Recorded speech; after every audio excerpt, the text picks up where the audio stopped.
Hey, hi, hello everyone, welcome back. So we have a topic throws keyword in exception handling. Previously in previous video we have learned about throw keyword. So there is a big difference between throw and throws. Okay, you might think that by pronouncing or by seeing the spellings there is a big difference and almost it is similar, but it is not similar. There is a big difference between throw and throws. You have learned about throw, then I hope you guys understand what throw is used for and why we use for why we use throw, how we use throw. These all things you guys know, maybe the working of throw, maybe you guys know. We have discussed it earlier. If you seen the if you watch the video, you can understand what is working of throw and all. Now in this video we will talk about throws keyword. Similarly जैसे हमने throw keyword के about में बात किया था ना, अब हम बात करेंगे थ्रोस कीवर्ड के अबाउट में कि थ्रोस कीवर्ड कहते किसे हैं, थ्रोस कीवर्ड का यूज हम क्यों करते हैं, थ्रोस कीवर्ड का यूज अगर हम करते हैं तो बैकएंड में वो कैसे काम कर रहा होता है। ठीक है, हम थ्रोस कीवर्ड का यूज क्यों करते हैं, ये सारी चीजें हम देखेंगे इस वीडियो में देखेंगे। तो ओवरऑल सबसे पहले हम देखते हैं कि थ्रोस कीवर्ड कहते किसे हैं। अगर हम नाम से देखें थ्रोस कीवर्ड, अगर हमने थ्रो कीवर्ड की अगर हमने बात की थी तो उसका मतलब क्या था, एक्सेप्शन थ्रो करना। लेकिन यहाँ थ्रोस कीवर्ड है, इसका मतलब है ये एक्नॉलेज करने के लिए यूज किया जाता है, ये एक्नॉलेज करने के लिए यूज किया जाता है। अब किसको acknowledge, throws keyword is used to acknowledge that there might be an exception. अगर कहीं पे एक्सेप्शन अकर होने की पॉसिबिलिटी है, प्रोबेबिलिटी है, तो थ्रोस कीवर्ड क्या करता है, थ्रोस कीवर्ड से हम ये एक्नॉलेज दे सकते हैं। May be we are not sure कि यहाँ एक्सेप्शन अकर करेगा करेगा नहीं करेगा, लेकिन वी हैव द पॉसिबिलिटी कि एक्सेप्शन अकर करे। इन दिस केस हम थ्रोस कीवर्ड का यूज करते हैं और हम एक्नॉलेज देते हैं। अब बात आती है थ्रोस कीवर्ड एक्नॉलेज देता किसको है। प्रॉब्लम बात ये आती है कि थ्रोस कीवर्ड एक्नॉलेज किसको देता है। तो थ्रोस कीवर्ड हमेशा एक्नॉलेज किसको देता है, जेवीएम को देता है। अब एक मैं आपका यहाँ पे एक डाउट क्लियर कर दूं कि throws keyword handle the exception, is it true और not? No, it is false. Throws keyword never handle the exception. Actually it is just acknowledge, just acknowledge. Acknowledge की स्पेलिंग अगर मिस्टेक होगी तो आप देख लेना, my English is too weak. Okay, so throws keyword सिर्फ acknowledge करता है जेवीएम को, जेवीएम को एक्नॉलेज करके बता देगा कि यहाँ पे पॉसिबिलिटी है, इस मेथड में पॉसिबिलिटी है कि यहाँ पे एक्सेप्शन रेज होगा। Now all the thing that what you want to do, just do it with that method. My duty was to acknowledge you. इसकी ड्यूटी सिर्फ इतनी, एक्नॉलेज, ये हैंडल नहीं करता। बाकी जो हैंडल करता है वो किसके ऊपर चला जाता है, जेवीएम के पास। अब जेवीएम जाने की इसे कैसे हैंडल करना है, दैट्स इट। सिंपल सा आपको बस याद रखना है कि throws keyword is used to acknowledge that there might be an exception. And अब एक्नॉलेज किसको करता है, acknowledge to the JVM, acknowledge to the JVM. It's better to write here acknowledge to the JVM. Okay, Java virtual machine, acknowledge to the JVM. Now JVM is responsible to handle the code. For example, अब मैं एक छोटा सा एक difference आपको यहाँ पे दिखाता हूँ। सपोज मैंने यहाँ पे लिया थ्रेड डॉट स्लीप, मैंने स्लीप मेथड, थ्रेड क्लास के स्लीप मेथड को कॉल कर लिया एंड इसमें मैंने कुछ वैल्यू दे दी, मतलब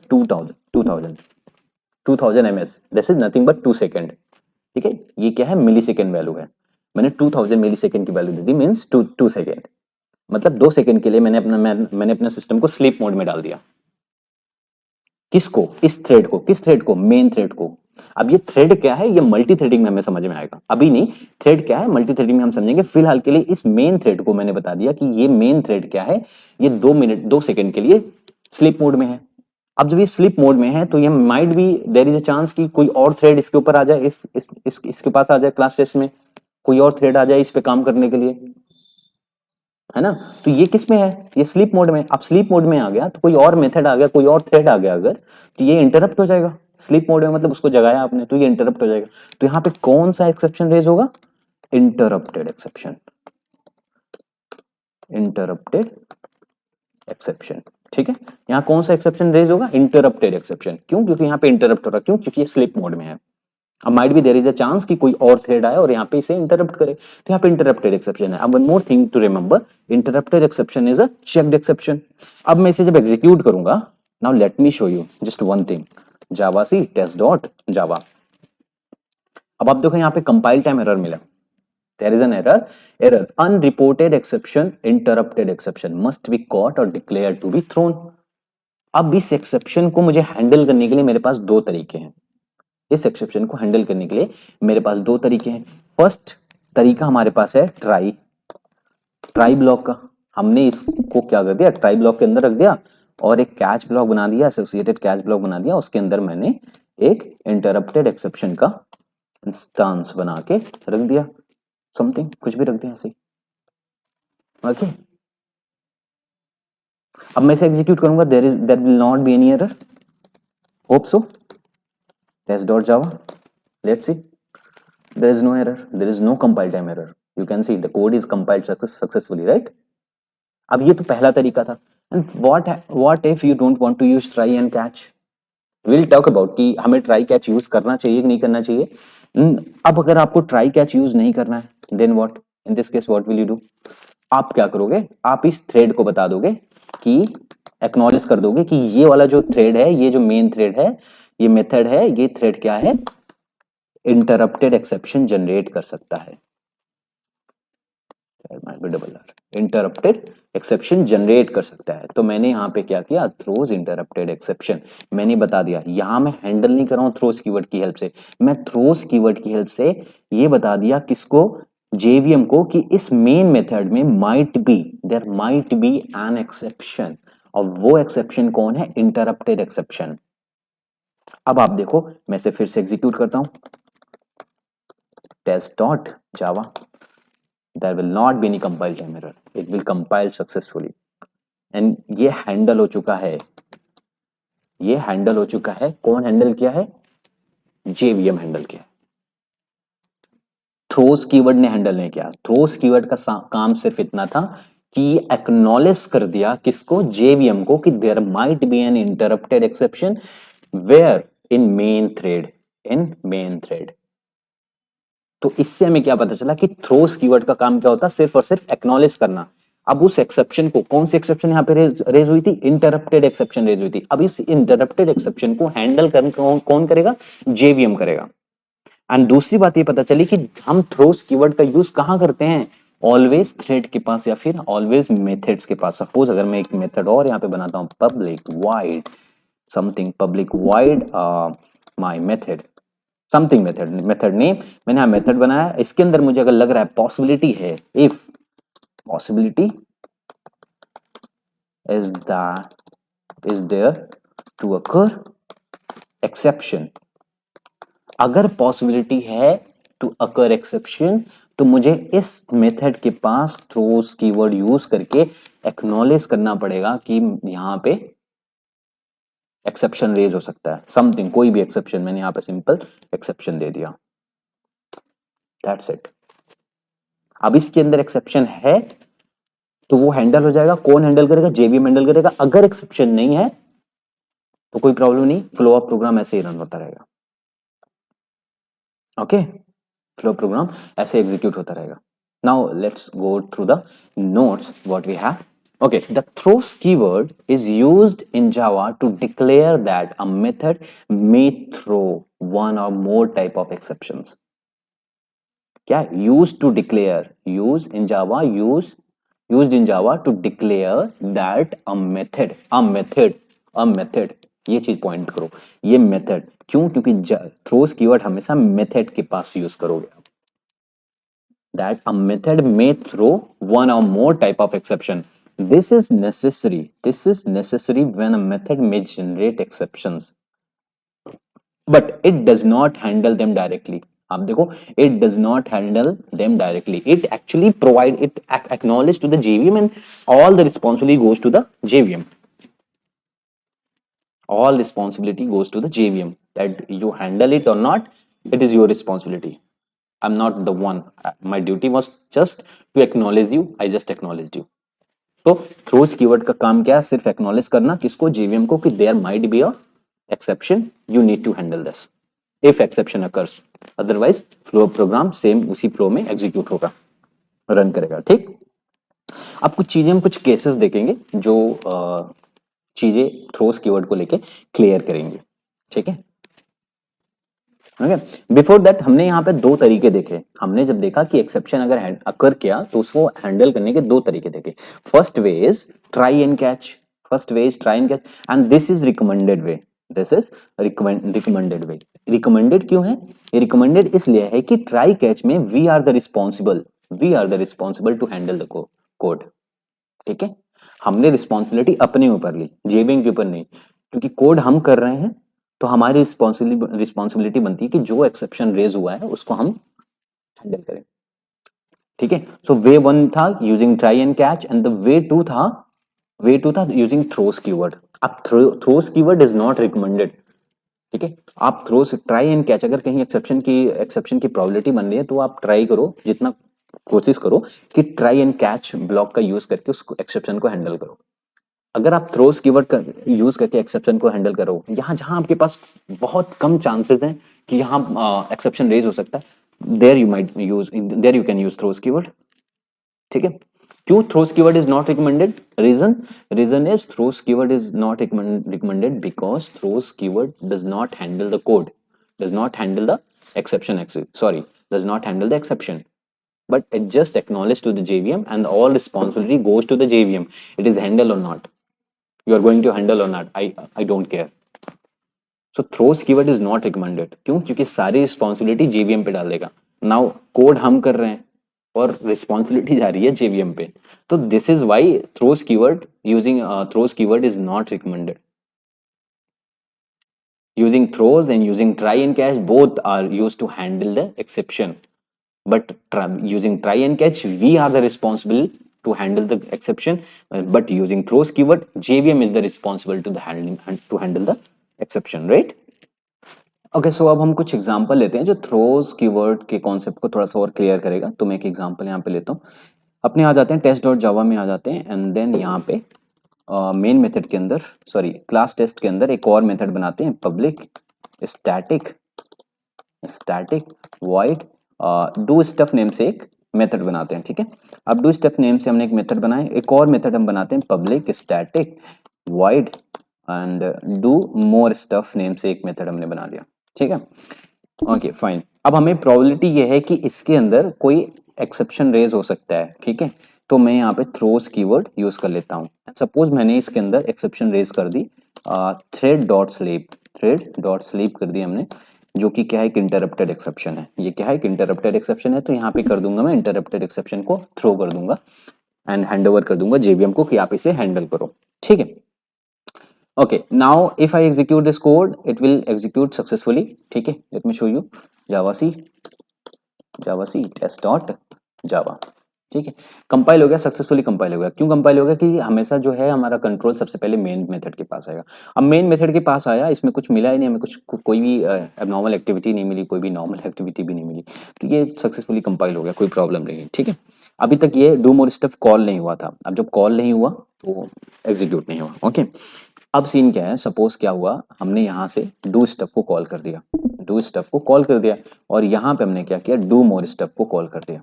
ठीक है, हमने दो चीजें करी। हमने मेन मेथड, सबसे पहले एक मेथड चेनिंग बना ली, मेन मेथड में से हमने डू स्टफ को कॉल किया एंड डू स्टफ से हमने डू मोर स्टफ को कॉल किया। अब देखो सीन क्या हो रहा है। सबसे पहले क्या होगा, कंट्रोल हमारा मेन मेथड के पास आएगा और फिर उसके बाद मेन मेथड के पास आएगा, तो मेन मेथड कॉल स्टैक में पुश हो जाएगा। ठीक है, कॉल स्टैक में पुश हो जाएगा। We all know what is the call stack. हमने एक ऐसा एक सेपरेट वीडियो ले लिया था, रन टाइम स्टैक मैकेनिज्म। ठीक है, आपने अगर नहीं देखा तो देख लो कैसे वहां पे वर्किंग होती है। इसीलिए मैंने स्टार्टिंग एक्सेप्शन हैंडलिंग की स्टार्टिंग में ही मैंने ले लिया था रन टाइम स्टैक मैकेनिज्म। उसे पढ़ना इंपॉर्टेंट है, जो ये फ्लो को समझा सके। ठीक है, तो हमने सबसे पहले हमारा जब कंट्रोल आया मेन मेथड के पास, तो ये क्या है, एक मेथड है, तो ये क्या हो गया, पुश हो गया। किसके अंदर? कॉल स्टैक के अंदर पुश हो गया। अब इसके अंदर आए तो हमें एक और कॉल मिला। ठीक है, कौन सा कॉल है? डू स्टफ कॉल है। अब डू स्टफ भी क्या होगा, पुश हो जाएगा। अब डू स्टफ को एग्जीक्यूट करने आ जाएंगे हम यहाँ पे। फिर जब इस ब्लॉक के अंदर आएंगे, फिर से हमें क्या मिला, एक कॉल मिला। क्या कॉल है? Do more stuff method. तो डू मोर स्टफ भी पुश हो जाएगा कॉल स्टैक में। दोनों पहले, सबसे पहले पुश हुआ मेन, फिर पुश हुआ डू स्टफ, फिर पुश हुआ डू मोर स्टफ। अब हम डू मोर स्टफ को जब हम एग्जीक्यूट करने आएंगे, तो हमने यहाँ पे देखा एक कीवर्ड यूज हुआ है, थ्रोस कीवर्ड। तो यहाँ पे समझ जाएंगे हम कि क्या है, यहाँ पे एक्सेप्शन रेज हो सकता है। ठीक है, अब कौन सी एक्सेप्शन रेज हो सकता है? इंटरप्टेड एक्सेप्शन रेज हो सकता है। अब डू मोर स्टफ के ब्लॉक के अंदर जाएंगे जब, तो यहाँ पे एक्चुअली में एक इंटरप्टेड एक्सेप्शन रेज हुआ है। ठीक है, जो इंटरप्टेड एक्सेप्शन कौन सा है? थ्रेड डॉट स्लीप 2000 ms, यानी कि 2 सेकंड के लिए इस थ्रेड को हमने क्या कर दिया, स्लीप मोड में डाल दिया है। मतलब अब एनीवन कैन कॉल इट, तो एक इंटरप्ट हो जाएगा। ठीक है, एक इंटरप्ट का सिनेरियो क्रिएट होगा, इसलिए यहाँ पे एक इंटरप्टेड एक्सेप्शन रेज होगा। ठीक है, अब हमने इसे रेज कर दिया है। Now according to you what will happen, it will handle by the JVM और नॉट। मतलब हमने यहाँ पे इंटरप्टेड एक्सेप्शन तो थ्रोस कर दिया है कि यहाँ पे एक्सेप्शन है, ठीक है, इसमें एक्सेप्शन है, तो ये हैंडल हो जाना चाहिए जेवीएम के हिसाब से। अगर मैं इसे एग्जीक्यूट करता हूँ, let me show you, if I execute the code, there will be an error here, see there is an error. Error is, line पढ़ो पूरा, test dot Java colon 12, line number 12, ये इंपॉर्टेंट है, line number 12, error unreported exception interrupted exception must be caught और declared to be thrown, do more stuff. किस line पे error generate हुई है? 12th line पे। अब आपकी कोडिंग 12th लाइन कहाँ है? यहाँ पे है, 12th लाइन का यहाँ पे। अब आपकी कोडिंग हमने यहाँ पे डू मोर स्टफ में थ्रोज एक्सेप्शन कर दिया, थ्रोज इंटरप्टेड एक्सेप्शन, क्योंकि एक्चुअली में एक्सेप्शन तो यही रेज हुआ है, एक्सेप्शन तो यही रेज हुआ है ना। लेकिन सपोज अगर यहाँ पे एक्सेप्शन रेज नहीं होता, अब यहाँ पे अगर एक्सेप्शन रेज नहीं होता तो यहाँ पे कंट्रोल कैसे जाता? सबसे पहले मेन मेथड के पास आता, मेन कॉल स्टैक में पुश हो जाता, फिर डू स्टफ यहाँ पे कॉल हुआ, कॉल मिला तो ये भी डू स्टफ कहाँ पे पुश हो जाता, कहाँ पे? कॉल स्टैक में। फिर डू मोर स्टफ भी पुश हो जाता, कहाँ पे? कॉल स्टैक में, ठीक है। अब कॉल स्टैक से उसके बाद डू मोर स्टफ को पूरी तरह से एग्जीक्यूट करता, कोई प्रॉब्लम नहीं है। डू मोर स्टफ को क्या करता? टर्मिनेट करता, कहां से? पॉप ऑफ करता, कहां से? कॉल स्टैक से। सबसे पहले पॉप कौन होता है? जो लास्ट में आता है, ठीक है, क्योंकि लीफो फॉलो करता है कौन? Stack, last in first out, जो लास्ट में आएगा वो पहले बाहर जाएगा, तो डू मोर स्टफ क्या होगा? पॉप हो जाएगा। फिर उसके बाद कंट्रोल कहां से ब्रेक हुआ था? यहां से ब्रेक हुआ था, ये भी एग्जीक्यूट हो जाएगा पूरा। फिर डू स्टफ भी क्या हो जाएगा? पॉप हो जाएगा, ठीक है। फिर कंट्रोल कहां से ब्रेक हुआ था? यहां से हुआ था। फिर मेन मेथड भी क्या हो जाएगा? पॉप हो जाएगा, कोई प्रॉब्लम नहीं है। लेकिन अगर जब यहां पे एक इंटरप्ट हो गया, यहाँ पे एक एक्सेप्शन रेज हो गई, तो सबसे पहले मेन मेथड पुश हुआ, फिर डू स्टफ पुश हुआ, फिर डू मोर स्टफ पुश हुआ। अब जब डू मोर स्टफ को हम एग्जीक्यूट कर रहे हैं तो यहाँ पे क्या मिला? एक्सेप्शन मिला, एक एबनॉर्मल एक्टिविटी मिली। तो डू मोर स्टफ को क्या किया इसने? रिमूव किया, डू मोर स्टफ को टर्मिनेट कर दिया। अब टर्मिनेट करने के बाद जहां से ब्रेक हुई थी हम यहाँ पे आए थे, तो हमारा कंट्रोल कहाँ जाएगा? यहाँ पे आ जाएगा। अब जब हमारा कंट्रोल यहाँ पे आया तो कंपाइलर को ये नहीं पता कि ये एक्चुअल में ये एक्सेप्शन रेस कहाँ हुआ था, क्योंकि इसे तो ये रिमूव कर देगा, कॉल स्टैक इसे तो रिमूव कर दिया, हमारा कंट्रोल यहाँ पे आया। अब एक्चुअल में जेवीएम को तो मिला है ना, एक एक्सेप्शन मिला है कि यहाँ पे थ्रोज हुआ है, लेकिन अभी रिस्पॉन्सिबल कौन है? अभी क्या ये डू स्टफ रिस्पॉन्सिबल है? क्या डू स्टफ रेज हुआ हमारा डू मोर स्टफ में, लेकिन अभी कॉल डू मोर स्टफ को कॉल किसने किया था? डू स्टफ ने कॉल किया था। अब डू स्टफ रिस्पॉन्सिबल हो गया कि भैया ये एक्सेप्शन आपकी वजह से रेज हुआ है, ठीक है। अब डू स्टफ जब यहाँ पे रिस्पॉन्सिबल हुआ तो मतलब इसको भी यहाँ पे इंटरप्टेड एक्सेप्शन का थ्रोज देना पड़ेगा, एक्नॉलेज देना पड़ेगा, किसको? जेवीएम को। अब now if I execute this code, chronology समझो, क्रोनोलॉजी समझो इसका। अब देखो, अब इसका एरर पढ़ो, test dot Java colon line number 9, error unreported exception interrupted exception blah blah blah.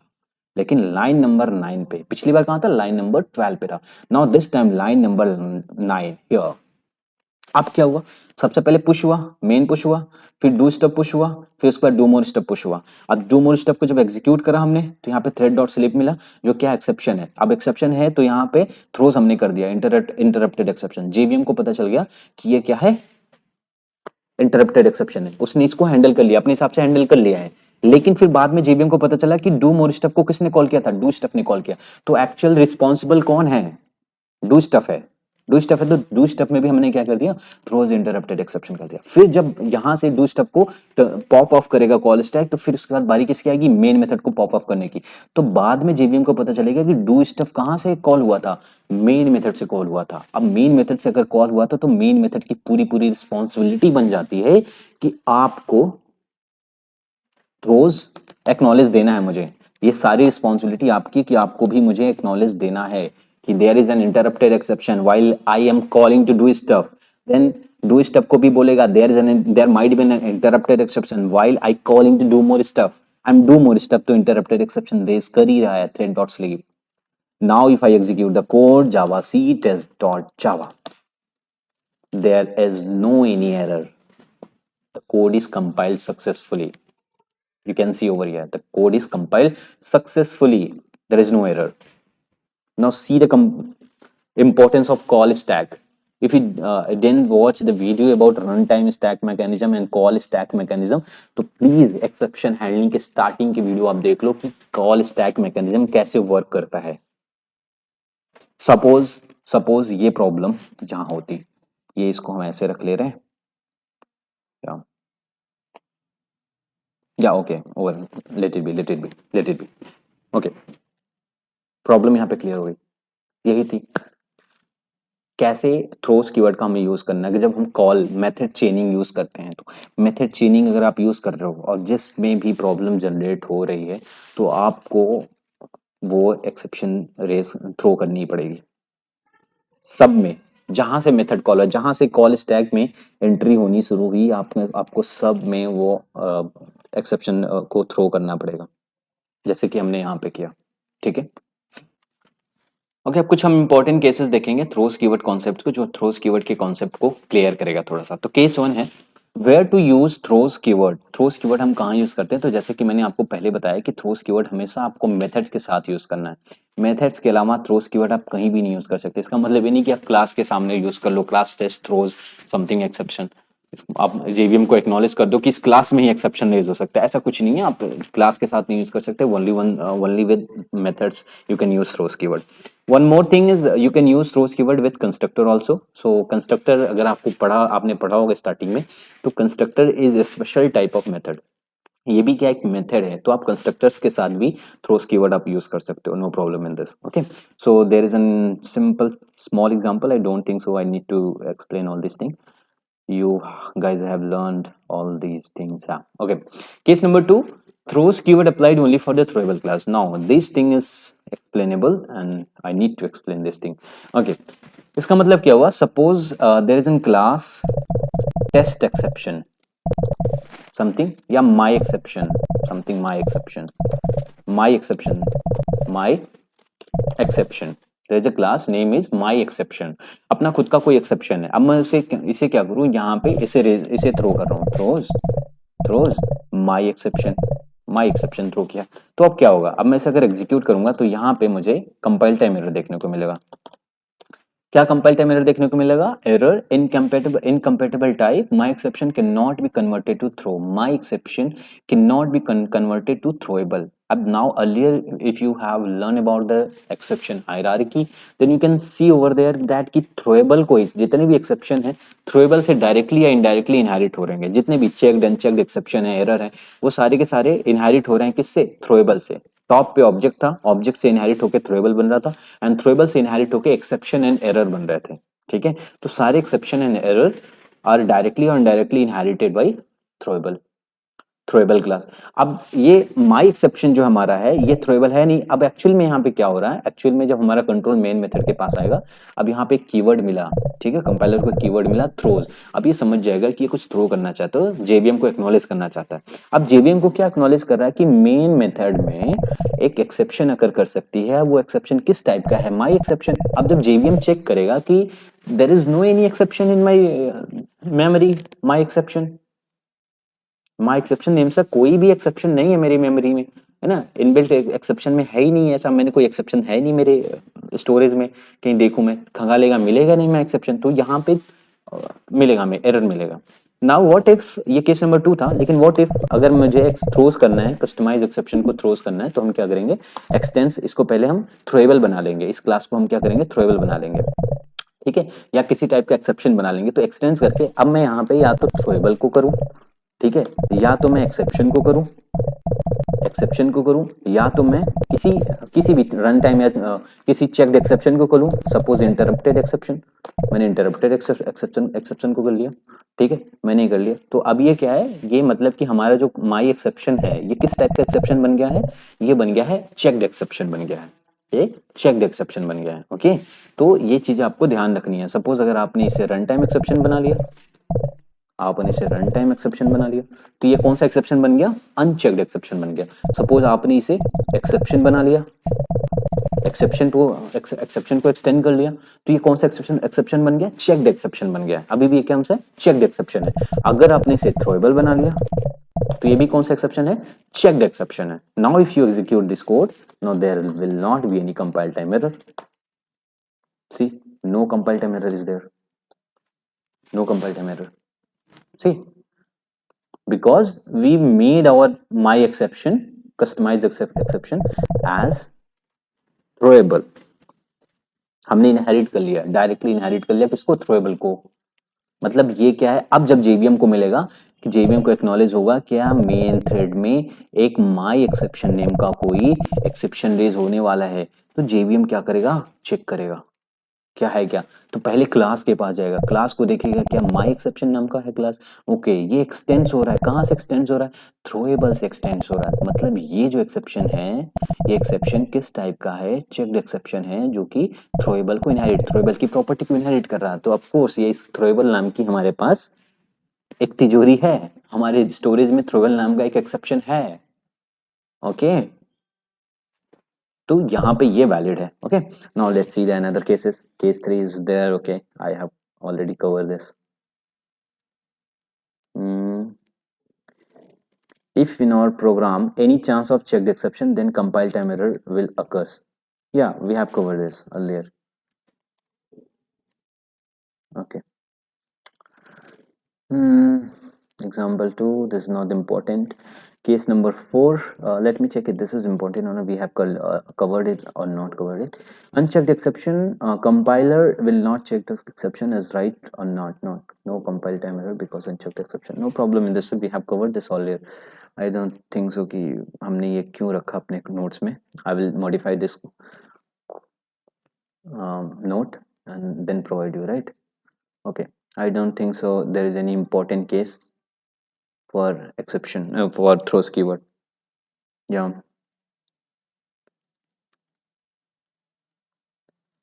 okay, I have covered each and every cases for throws keyword, so I don't think so there is anything that is left. Yeah, कुछ छूटा नहीं है, मैंने सब कुछ cover कर लिया. Okay, तो throws keyword, hope so throws keyword आपको समझ में आ गया हो. कोई भी प्रॉब्लम आ रही हो तो please let me know, will discuss it. हाँ,